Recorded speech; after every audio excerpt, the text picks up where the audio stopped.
And you know, this country was designed for the people, of, for, and by the people. The government was supposed to be there for one reason alone, and that was to facilitate life, liberty, and the pursuit of happiness for the people. And somehow we've gotten it all mixed up, and now the government thinks that it knows best and that it can dictate to the people. This is one of the reasons that I was so vehemently opposed to the so-called Affordable Care Act. Not because it didn't work, not because it wasn't affordable, but because it fundamentally changes the relationship between the people and the government. Instead of it being up for and by the people, the government comes along and says, this is what we're doing it, we're shoving it down your throats, and if you don't like it, too bad. Well, that's a fundamental change to freedom. And if we accept that, then what won't we accept? And that's why we need to replace it with something much better that puts people's health care in their own hands. And that's what I have proposed.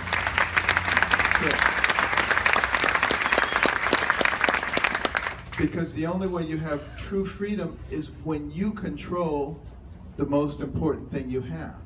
The most important thing you have is your life and your health care. And you know, it's interesting because if I were in charge of this country and I was trying to destroy it, do you know what I would do? I would do everything I could to drive wedges between the people. There'd be a war on women, there'd be race wars, there'd be income wars, religious wars, age wars. I would make all the Republicans think that they were enemies with the Democrats and vice versa. I would have everybody at each other's throats. And I would drive the debt to the sky. I would do everything I could to balloon those deficits. I would be inviting people in here from other countries and putting them on social programs. I would be giving people telephones. I would be offering people free college tuitions. I would be getting everybody I could get food stamps. I would weaken the military while our enemies were growing and multiplying who wanted to destroy us.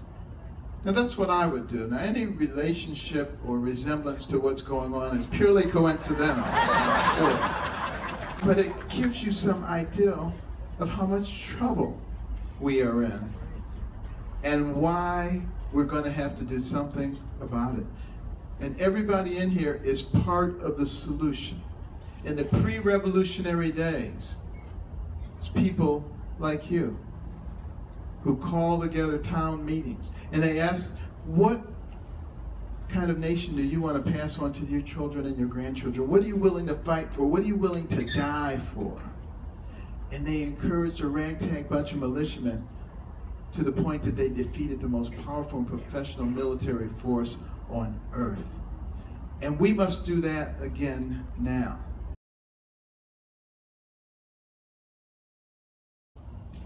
With the political correctness that you would expect out of a Harvard professor, he refuses to admit we are at war with radical Islam.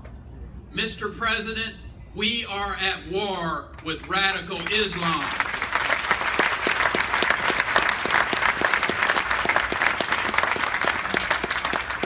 Naive policies gave us the Iran deal, an agreement that fuels Iran's nuclear ambitions rather than prohibiting them. A president who boldly claimed it was his goal to rid the world of nuclear weapons will have a legacy of nuclear proliferation.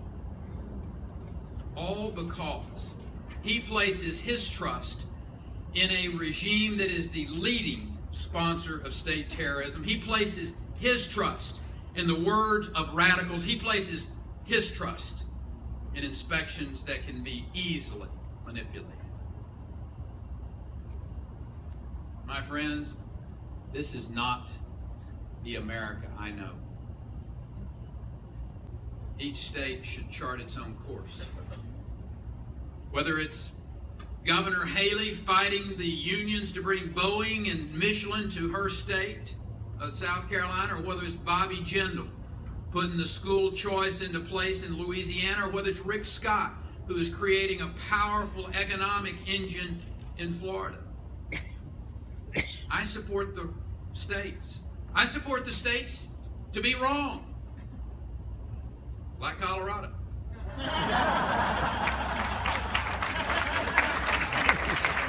mean, seriously, their concept and legalizing pot is probably not going to turn out that well for them.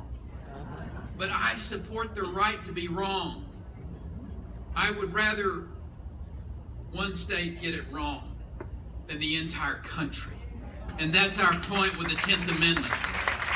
Today, Washington has discarded that 10th Amendment. It's been centralizing government for generations now, failing to meet the test of leadership. Our present-day leaders would have us settle for low expectations, low growth, record low numbers of participation in the workforce. To them, 2% growth is the new normal. They want us to embrace their vision of mediocrity. Well, I, for one, am not going to do that. And I hope you will stand with me on that and send that message powerfully. As Americans, we have the power to make the world new again. Let's get to work, and let's make America, America again. God bless you, and thank you all. They're not social issues when we're talking about the very foundation of the family. They are not social issues when we talk about whether or not we're going to be a civilized society or a bunch of barbarians that take babies from their mother's womb, hack them up into pieces, and sell the pieces of the babies as if we're selling pieces to a Buick. There's something uncivilized about that. And as upset as you may be with the courts, you need to be equally upset with those in Congress who sit by wringing their hands rather than standing up and providing the checks and balances that they're to provide.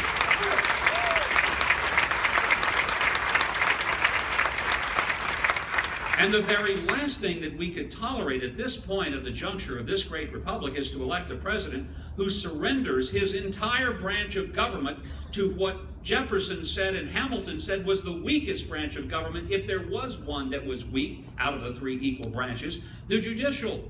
Because while the Congress has the power of the purse and the executive has the power of the sword, the judicial only has the power of the will, and it was intentionally made to be the weakest, for fear of what Jefferson warned against, and that is that if we ever believed that the judiciary was the supreme branch and not just the Supreme Court, and now today we've elevated it as if it were the supreme being and can vote God out of commission, he said that if that happened, we now live in a land of judicial tyranny, and he said we've turned the Constitution into a thing of wax.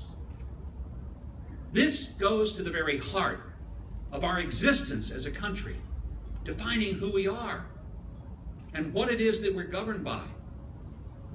And when I hear people say, but we're a nation of laws, I say, you bet we are. And the Constitution expressly delineates which part of government each of the branches have and what they can and what they cannot do.